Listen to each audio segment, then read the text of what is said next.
Alors Marie, bonjour. Salut, on te reçoit dans le cadre de notre émission dédiée à l'Octobre Rose de l'Institut Raphaël. Oui. Donc, Marie, tu es onco-esthéticienne. Est-ce que tu peux nous expliquer comment tu es arrivée à ce métier? Alors l'onco-esthétique, effectivement, c'est assez récent. Moi, j'ai été formée à l'école il y a 7-8 ans maintenant et ça n'existait pas.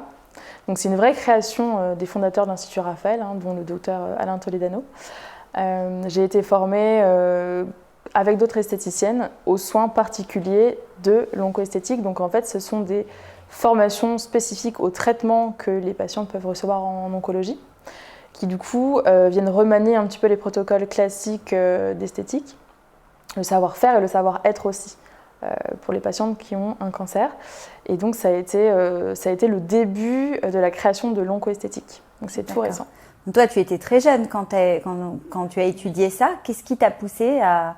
Pourquoi est-ce que ça t'a autant intéressée? Alors moi, c'était très personnel à l'époque. J'avais 22-23 ans à peu près. Ma grand-mère était malade. En fait, elle avait un cancer colorectal et son image était complètement dégradée puisqu'elle a perdu les cheveux, elle avait une poche et elle avait en fait perdu aussi l'envie d'être féminine à ce moment-là. Elle qui se maquillait et mettait beaucoup de bijoux, des choses comme ça, très coquettes.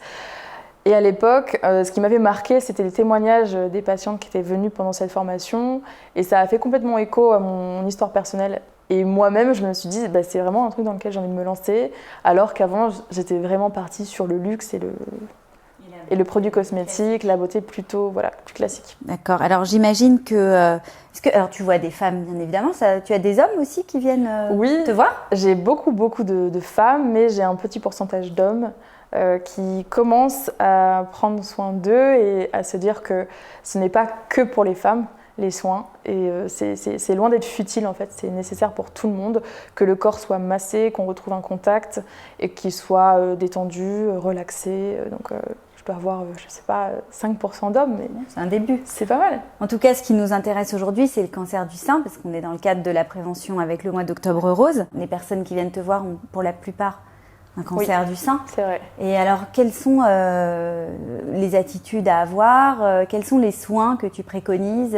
Qu'est-ce que tu fais le plus quand tu y reçois ces femmes? Alors, très souvent, elles ont envie d'être chouchoutées. Alors, peu importe le traitement, que ce soit une chimiothérapie, une radiothérapie, l'hormonothérapie, ou les trois en même temps, elles ont d'ores et déjà envie d'être dans une bulle de confiance. Donc, elles peuvent se dévêtir avec moi, me montrer leurs cicatrices, enlever la perruque. Elles viennent démaquiller, elles viennent vraiment en toute confiance. Dans une super cabine à l'Institut Raphaël. Dans une super cabine vraiment faite que pour ça, pour se sentir bien, avec des produits adaptés, etc. Et donc, je dirais que dans un premier temps, c'est vraiment pour la détente, la relaxation. Mais il y a une grande phase importante aussi dans les soins, c'est que peu importe le traitement, on a une xérose en fait, qui s'installe, c'est une sécheresse cutanée, tout simplement, et une sensibilité souvent qui naît aussi pendant les traitements.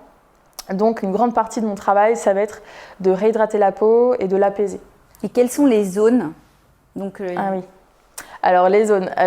Donc, moi, je ne fais pas forcément des soins focalisés sur une zone. Par exemple, si le sein était traité, je ne vais pas masser une zone irradiée. Je vais faire des soins du visage et des soins du corps. Donc, c'est très global. C'est pour une détente complète en fait. Donc visage, corps, mains ou pieds si on a eu des altérations au niveau des ongles. Donc j'imagine aussi le cuir chevelu, etc.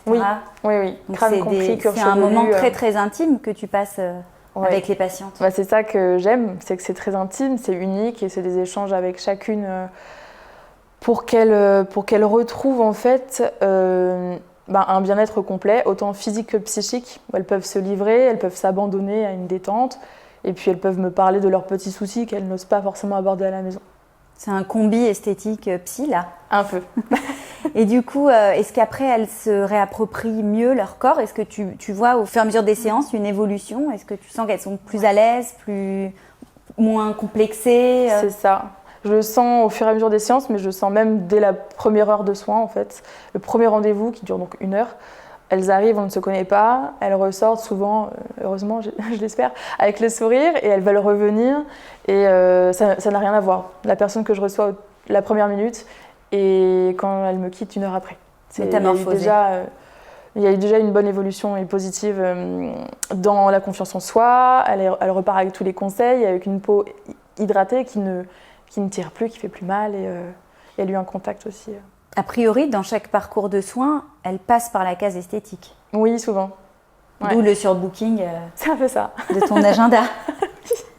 Bon, eh bien écoute Marie, je te remercie d'être venue nous raconter tout ça. Avec plaisir. Et puis merci pour tous les bienfaits et tout le bonheur que tu apportes à nos patientes. Merci à l'Institut. Et longue vie à l'Oncoesthétique. Merci beaucoup. Merci à toi. Vous l'aurez compris, l'Institut Raphael ne fonctionne que grâce à vous, grâce à des dons privés. Nous vous attendons sur www.institut-raphael.fr. Merci pour votre soutien.